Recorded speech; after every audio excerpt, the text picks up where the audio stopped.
बेटा 9.6 normal distribution start करते हैं हम लोग। पिछले लेक्चर में एक दो क्वेश्चन हम लोगों ने डिस्कस कर लिए थे, so now we are going to discuss few more question based on this normal distribution.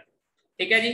First question का बेटा 7th part, first question 7th part, साथ साथ में आप लोग नोट करते रहिएगा। Probability of 1.8 less than z less then 2.9, probability of 1.8 less than z less then 2.9।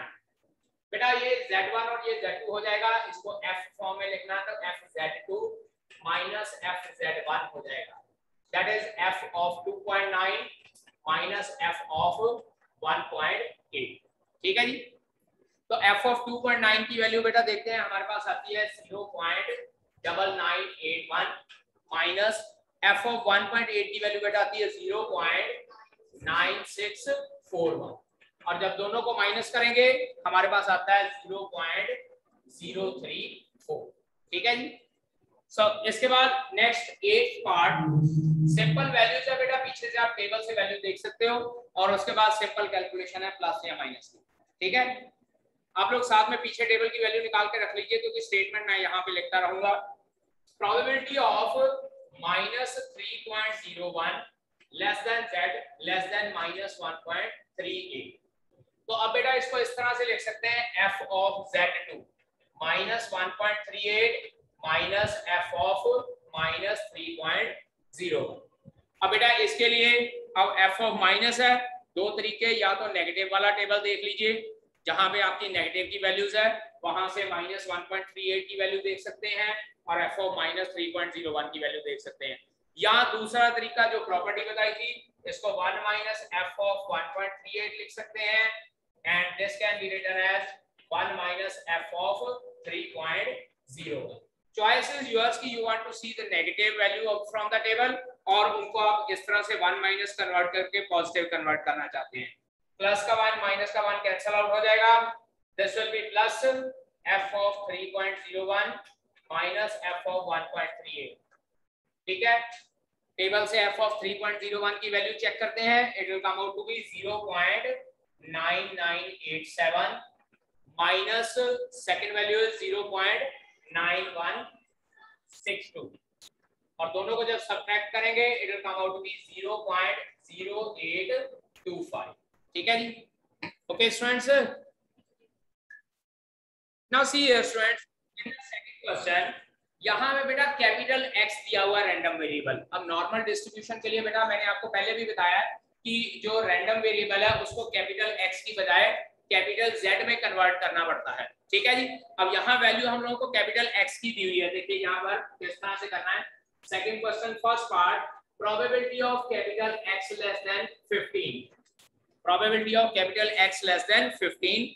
अब बेटा इसको सबसे पहले हम लोग Z में कन्वर्ट करेंगे, और Z का फार्मूला बेटा हमने पढ़ा है, Z equals to capital X minus mu divided by sigma, that is mu होता है हमारे पास मीन, और सिग्मा क्या होता है हमारे पास स्टैंडर्ड डेविएशन।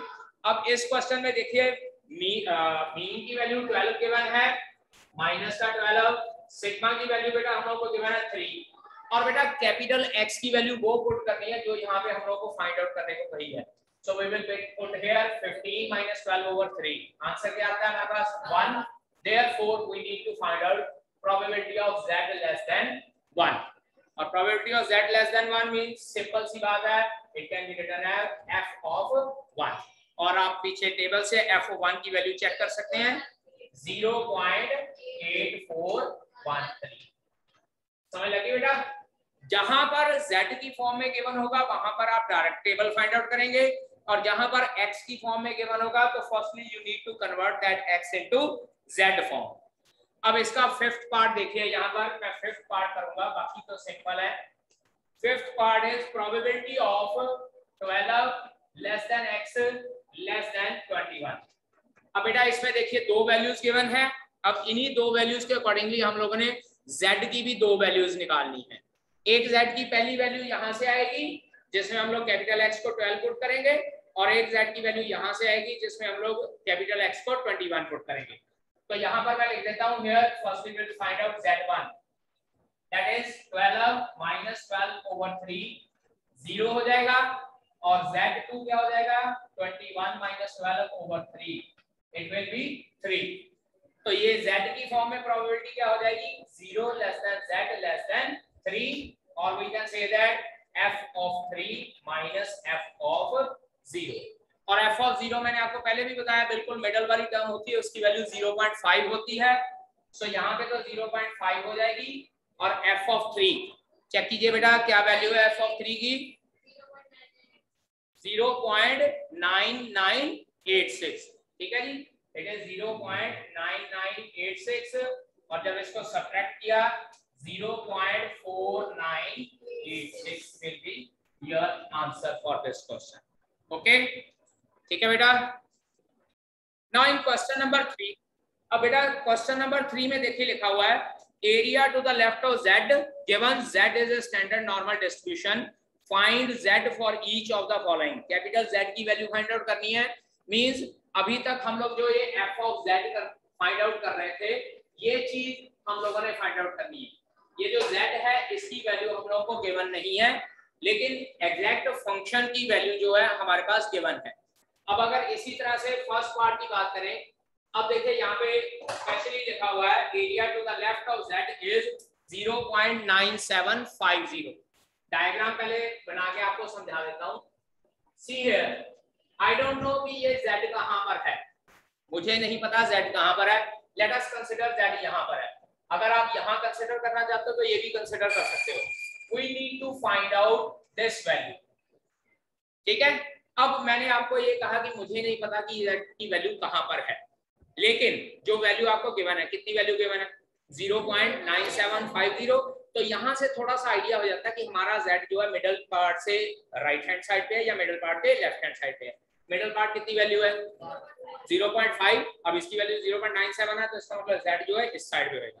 अब अगर इस साइड का एरिया इसके लेफ्ट हैंड साइड का एरिया फाइंड आउट करना है सिंपल सी बात है f z की वैल्यू बेटा आपको गिवन है 0.9750 सो इसको हम लोग लिखेंगे f of z is equals to f of। अब बेटा आपने क्या करना है टेबल में जाना है और टेबल में चेक करना है 0.9750 किसकी वैल्यू थी। अब आपने वहां पे क्या करना है कि वैल्यू वाले कॉलम में जाना है ठीक है। और जब आप वैल्यू वाले कॉलम में जाएंगे तो यू विल चेक दैट कि 1.9 के बाद यहाँ पे देखिए इस तरह से 1.9 होगा और इस तरह से 0.6 होगा और आपकी वैल्यू जो है यहाँ पर लाई कर रही होगी 0.9750 तो वहां से आ जाएगा f of 1.96 तो z की वैल्यू उत्तर की कितनी आ गई z is equals to 1.96।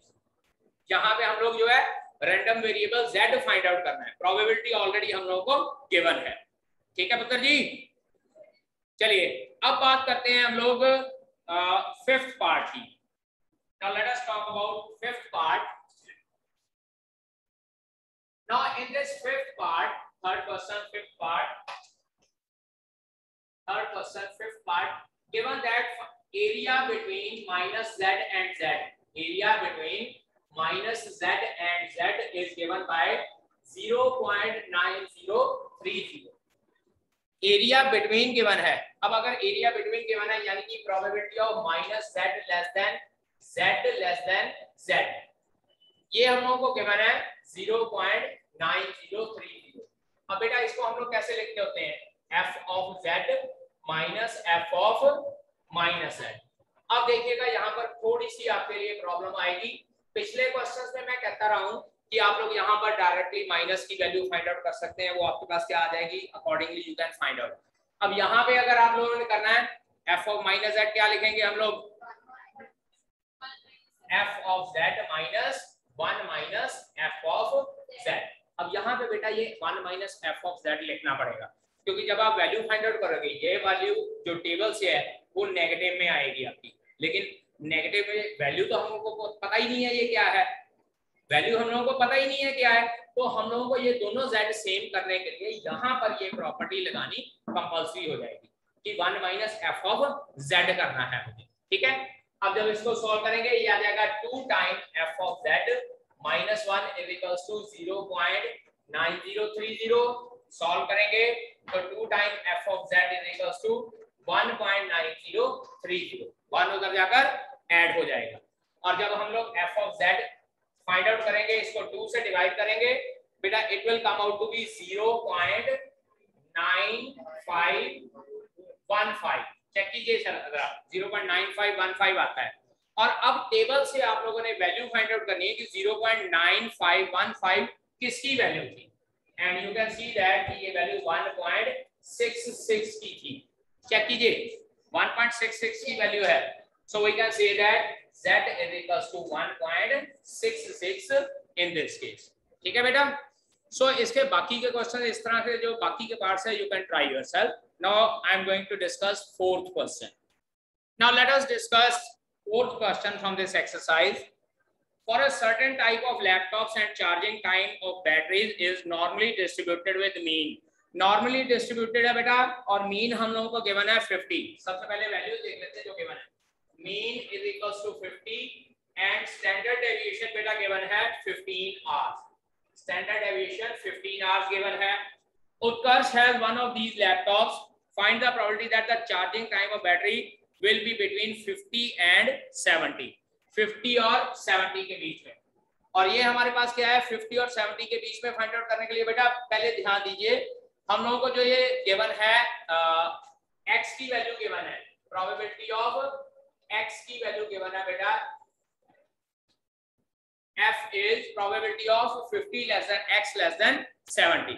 ठीक है जी। तो अब यहाँ पे पहले हम लोग इसको कन्वर्ट करेंगे, किसमें कन्वर्ट करेंगे बेटा, z फंक्शन में।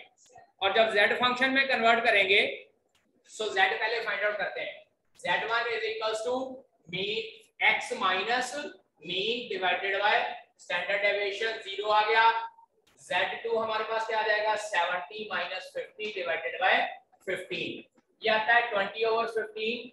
5 के टेबल पे चला जाता है 4/3, और इसको हम लोग 1.66 लिख सकते हैं। ठीक है जी, 1.33 नॉट 66, 1.3।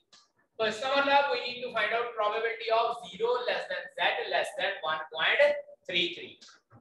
क्योंकि अगर वर्ड इसमें लिखा हुआ है नॉर्मली डिस्ट्रीब्यूटेड, अगर नॉर्मली डिस्ट्रीब्यूटेड ना होता ना तो बेटा जी सीधा डायरेक्ट इसके बाद हम लोग डिस्ट्रीब्यूशन प्रोबेबिलिटी सिंपल x के अकॉर्डिंगली फाइंड आउट कर सकते थे, लेकिन अब वो भी बहुत ज्यादा बड़ी हो जाती है। 50 और 70 के बीच में कितने केसेस हैं, 19 केसेस आ सकते हैं। तो इसलिए इतने ज्यादा जब केसेस आ जाते हैं तो हम लोग जनरली नॉर्मल डिस्ट्रीब्यूशन ही फाइंड आउट करते हैं। अब now what will be the formula, this is f of 1.33 minus f of 0। अब f of 1.33 की वैल्यू बेटा जी कितनी आती है, बेटा ये यहाँ पर ठीक है कितने आ जाएगी, 0.9082 माइनस 0 की वैल्यू 0.5 है, so your answer will be 0.4082 and that is your answer for this question। ठीक है, please note it down। so let us start sixth question। अब बेटा सबसे पहले यहाँ पे लिखते हैं heights of 1000 students। तो पहले नंबर ऑफ स्टूडेंट्स लिख लेते हैं। नंबर ऑफ स्टूडेंट्स हमारे पास कितने हैं बेटा जी, 1000। Number of students is equals to 1000 और मीन इसका कितना है 173 with standard deviation sigma is equals to 7.5।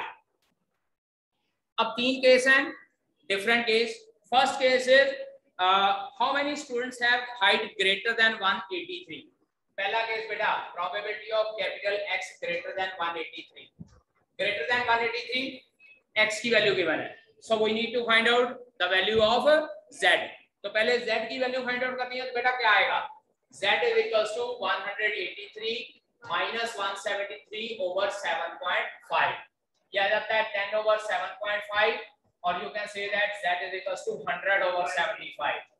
4/3 फिर से वही काम आ गया 1.33। अब it implies we need to find out probability of Z greater than 1.33 और बेटा greater than का मतलब होता है 1 minus Z less than 1.33। 1 minus, क्योंकि यहाँ पर देखिए जब ग्राफ ड्रॉ करते हैं, देखिए ये नॉर्मल डिस्ट्रीब्यूशन का ग्राफ है, यहाँ पर आपके पास Z है, you need to find out this area। तो हम लोग क्या करते हैं 1 में से Z less than का एरिया माइनस कर देते हैं, so it will be equals to 1 minus f of 1.33। this is 1 minus 1.33 की वैल्यू 0.9082 और जब सॉल्व करेंगे बेटा ये आता है 0.0918। Now this is the probability. Question में पूछा गया है हाउ मेनी स्टूडेंट्स, तो अब यहाँ पे अगर हम लोग ने फाइंड आउट करना है number of students, so we can say that therefore number of students कितने हो जाएंगे, देखिएगा number of students will be equals to 1000 multiply by 0.0918। ये प्रोबेबिलिटी आई थी ना। अब जब 1000 से मल्टीप्लाई करेंगे it will come out to be 91.8। और बेटा नंबर ऑफ स्टूडेंट्स डेसिमल में तो होंगे नहीं, सो हम लोग इसको राउंड ऑफ कर लेते हैं। So its answer can be, we can say that 92 students approximately. We can say that 92 students are having height more than 183 centimeter. यहाँ पे वर्ड आ जाएगा 92 approximately. अब इसी तरह से सेकंड केस में लिखा है लेस देन 162.5। अब लेस देन 162.5 बेटा यहाँ पे मैं सॉल्व करने जा रहा हूँ second part.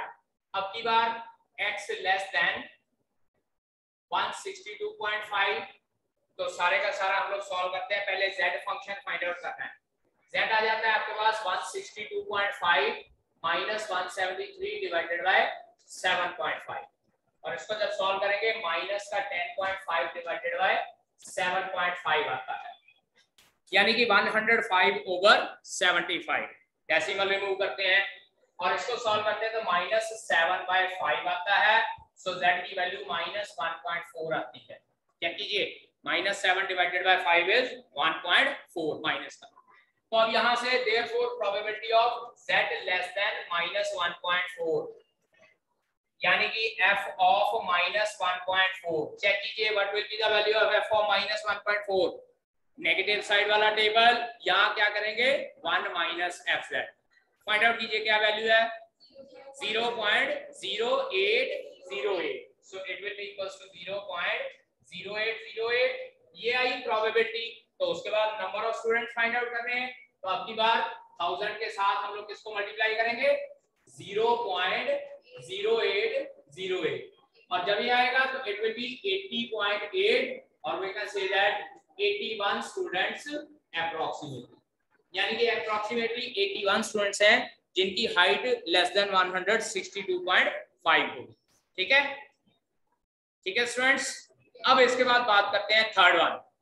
Third was between 165 and 180। क्या करना पड़ेगा बेटा जी, दो बार z फाइंड आउट करना है, दो बार z फाइंड आउट करना है।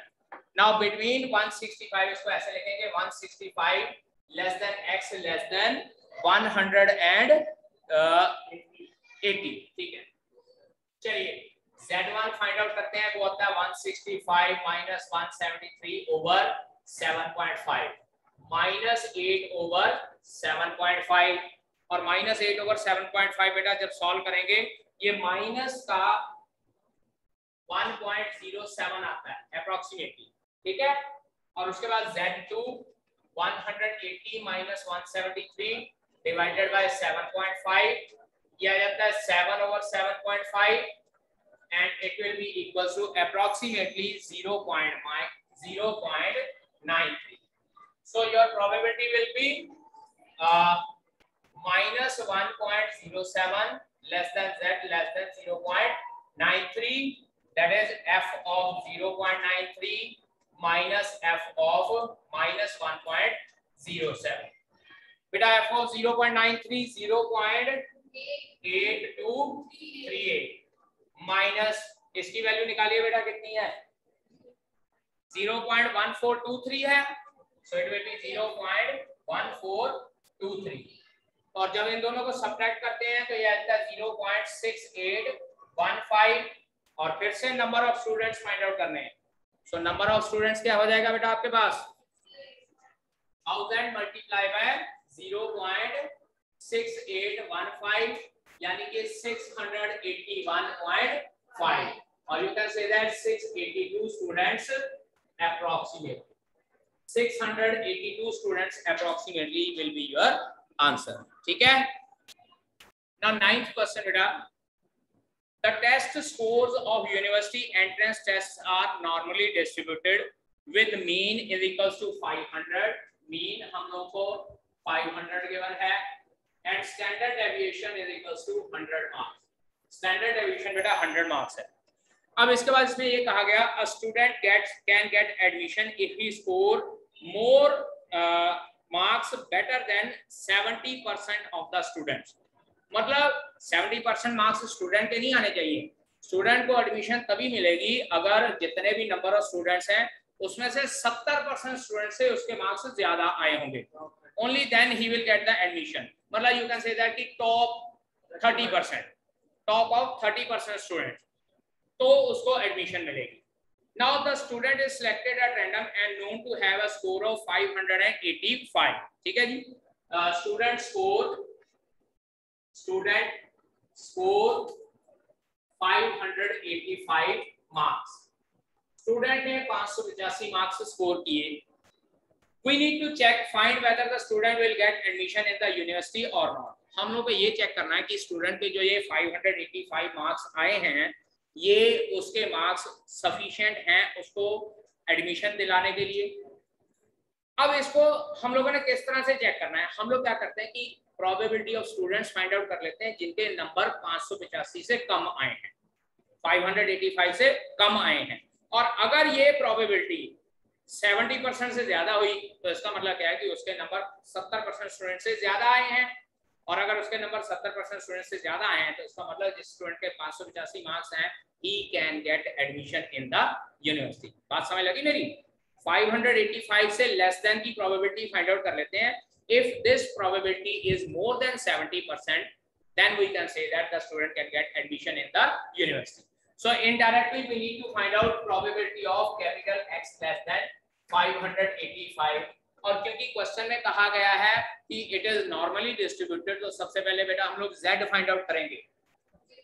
z is equals to 585 minus 500 divided by 100।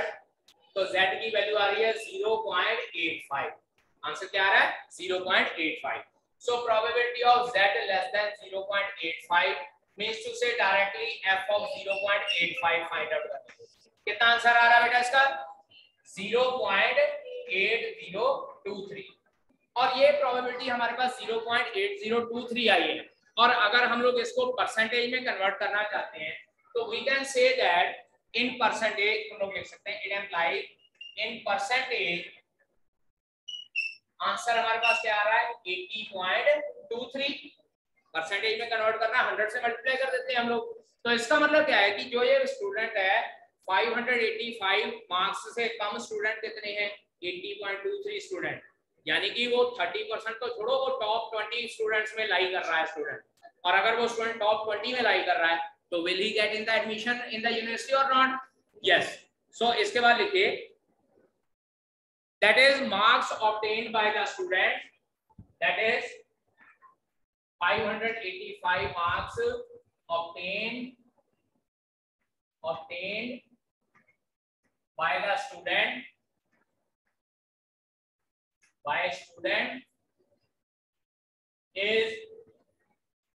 is more than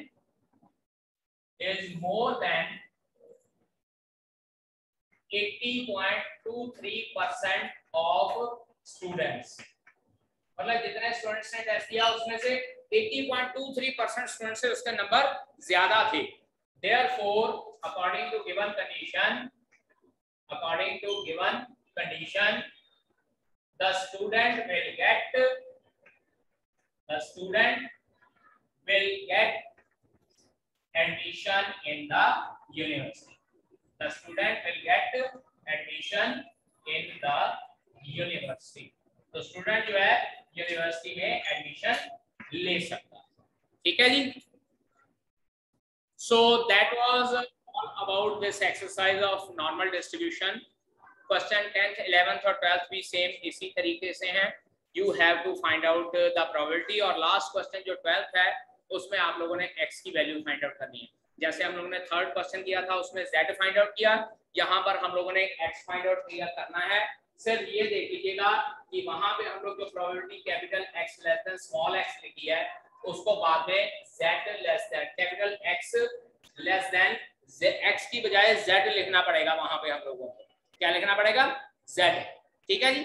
और in that case x greater than x है बेटा, x ग्रेटर देन x, तो यहाँ पर x capital X greater than, x की वैल्यू आएगी कहां से, z की फॉर्म में, तो यहाँ पर जो कैपिटल X है इसको हम लोग z लिख लेंगे क्योंकि नॉर्मल डिस्ट्रीब्यूशन है, और z की वैल्यू क्या आ जाएगी, x minus 10 divided by 1.5 and this will be equals to 1 minus f of x minus 10 divided by 1.5 और is equals to 0.0038। सिंप्लीफाई करना है और उसके बाद आप लोगों ने x की वैल्यू फाइंड आउट करनी, ठीक है जी। So that's all from my side for this exercise as well as the chapter of probability, ठीक है। Next lecture में we'll discuss the next chapter of this term, that is index numbers, ठीक है।